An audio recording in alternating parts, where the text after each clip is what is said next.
Bonjour à tous. Avant de commencer cet audio, je voulais vous informer que cet audio est informatif et ne remplace pas un avis médical ou un diagnostic professionnel. Si vous vous sentez concerné ou si cela fait écho à votre vécu, n'hésitez pas à en parler avec un psychiatre ou un psychologue qualifié. On va parler de la personnalité histrionique. Imaginez une personne qui entre dans une pièce. Avant même de dire un mot, tout son corps crie ⁇ Regardez-moi !⁇ Ses gestes sont amples, son rire parfois trop fort, ses paroles dramatisées. Elle attire les regards, souvent sans même s'en rendre compte, mais derrière ce masque théâtral se cache une peur profonde, celle de disparaître, d'être oubliée ou d'être invisible. La personnalité histrionique, ce n'est pas seulement le goût de la scène, c'est surtout une lutte intérieure pour rester au centre du regard des autres. Selon le DSM-5, la personnalité histrionique se définit comme un mode général de réponse émotionnelle excessive et de quête d'attention. Elle apparaît dès le début de l'âge adulte et se retrouve dans différents contextes. Parmi les critères, on retrouve par exemple un malaise quand la personne n'est pas au centre de l'attention, des interactions souvent teintées de séduction ou de provocation, une expression émotionnelle superficielle et changeante, ou encore l'usage régulier de l'apparence physique pour attirer les regards. On observe aussi une tendance au discours subjectif mais pauvre en détails, à la dramatisation et au théâtralisme, à la suggestibilité et à une perception exagérée de l'intimité dans les relations. Du côté de la cime 11, la description rejoint ces traits. Elle parle d'un style émotionnel et relationnel marqué par la recherche d'attention, la théâtralité et une forte dépendance au regard des autres pour maintenir l'estime de soi. La cime 11 décrit la personnalité histrionique comme un schéma durable de comportement et d'expérience interne, marqué par une quête permanente d'attention et un besoin d'approbation. On y retrouve plusieurs éléments clés. Une expression émotionnelle excessive et théâtrale, souvent perçue comme exagérée ou artificielle par l'entourage. Une tendance à séduire ou à rechercher l'approbation dans de nombreux contextes, pas uniquement amoureux. Des émotions qui semblent rapides, changeantes, superficielles, donnant parfois l'impression que la personne joue un rôle. Un recours à l'apparence physique ou au comportement démonstratif pour rester visible. Une dépendance au regard des autres. L'estime de soi fluctue énormément selon ce qu'on reçoit ou non de l'attention. La cime 11 insiste sur le fait que ce style relationnel entraîne une souffrance significative et une altération du fonctionnement social ou professionnel. Autrement dit, ce n'est pas juste une manière d'être extraverti, c'est un schéma qui finit par nuire à la personne et à ses relations. Dans le quotidien, la personnalité histrionique se manifeste de plusieurs manières. On retrouve un besoin constant d'être remarqué. Quand la personne n'est pas au centre de l'attention, elle peut se sentir mal à l'aise, ignorée, voire rejetée. Son mode d'expression est souvent intense et dramatique. Des gestes amples, des paroles exagérées, des émotions qui montent vite, mais qui redescendent tout aussi vite, laissant parfois un sentiment de superficialité. Les relations sont également impactées. L'autre peut se sentir happé par une séduction omniprésente ou au contraire dérouté par une instabilité émotionnelle qui rend la communication difficile. La personne histrionique peut croire que ses liens sont plus intimes qu'ils ne le sont réellement, ce qui entraîne déception, incompréhension et rupture. Au travail, ce besoin d'attention peut mener à des conflits ou à des difficultés à garder une posture stable, car la reconnaissance extérieure devient le moteur principal. Tout cela génère une souffrance réelle. Derrière le masque théâtral, il y a souvent une angoisse profonde de ne pas exister si personne ne regarde.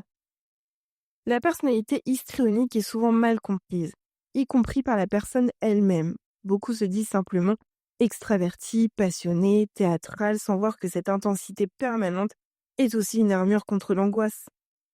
Prendre conscience de ce trouble, ce n'est pas se juger ou se condamner, c'est comprendre que ce besoin d'attention, la théâtralisation des émotions, ne sont pas des caprices mais des mécanismes mis en place pour éviter la douleur de l'invisibilité. Pour la personne concernée, admettre qu'elle joue parfois un rôle, qu'elle séduit ou dramatise pour se sentir exister, peut être une révélation brutale, mais ce n'est pas une perte d'identité, au contraire, c'est l'occasion de retrouver son vrai visage, celui qui existe même quand il n'est pas regardé. La prise de conscience est accepter que derrière le rire éclatant ou les gestes spectaculaires, il y a une peur profonde. Si je ne brille pas, est-ce qu'on m'aimera encore? Reconnaître cette peur, c'est déjà commencer à l'apprivoiser. Et cette étape est essentielle. Sans conscience du trouble, tout reste figé dans le masque. Avec la conscience, on ouvre une brèche, on peut entrer quelque chose de plus solide que l'applaudissement fugace, la possibilité d'une relation vraie, d'un apaisement durable. La personnalité histrionique est l'un des troubles de la personnalité dit dramatique ou du groupe B.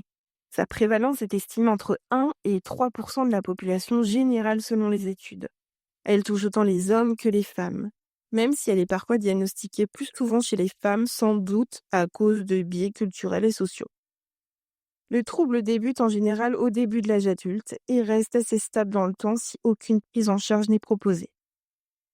Comme pour beaucoup de troubles de la personnalité, les stéréotypes sont nombreux. Le premier mythe, les personnes histrioniques adorent attirer l'attention. En réalité, elles souffrent d'une angoisse de ne pas être vues et ce comportement est une façon de survivre. Ce sont juste des comédiens, des gens superficiels. Non, derrière l'intensité, il y a une vraie fragilité et une peur profonde de l'abandon. Elles sont manipulatrices par plaisir. C'est faux. Ce n'est pas une stratégie volontaire, c'est un mode relationnel appris très tôt pour garder une place dans le regard des autres.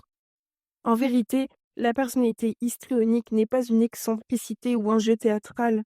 C'est un mécanisme de survie souvent douloureux qui mérite d'être compris et accompagné.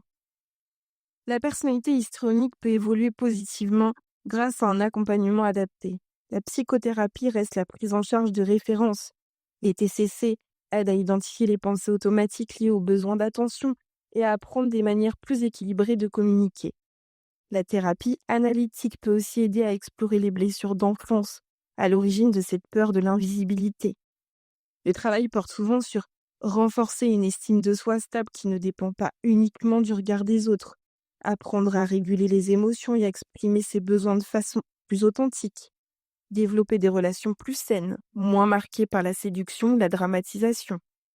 Parfois, un accompagnement médicamenteux peut être proposé pour traiter des troubles associés, comme l'anxiété ou la dépression, mais il ne traite pas directement le trouble de la personnalité.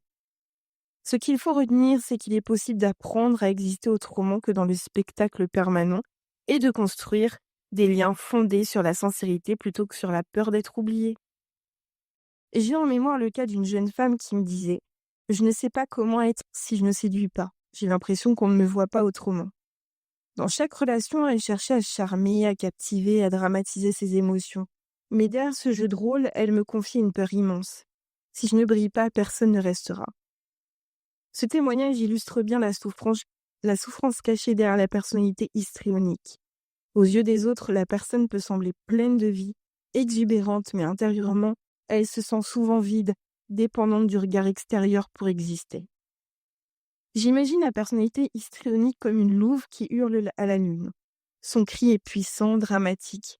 Il résonne dans toute la forêt. Elle a besoin que la nuit entière l'entende, parce qu'au fond, elle redoute un silence plus terrible que tout, celui où elle disparaît. Mais cette louve, quand elle se tait, existe toujours.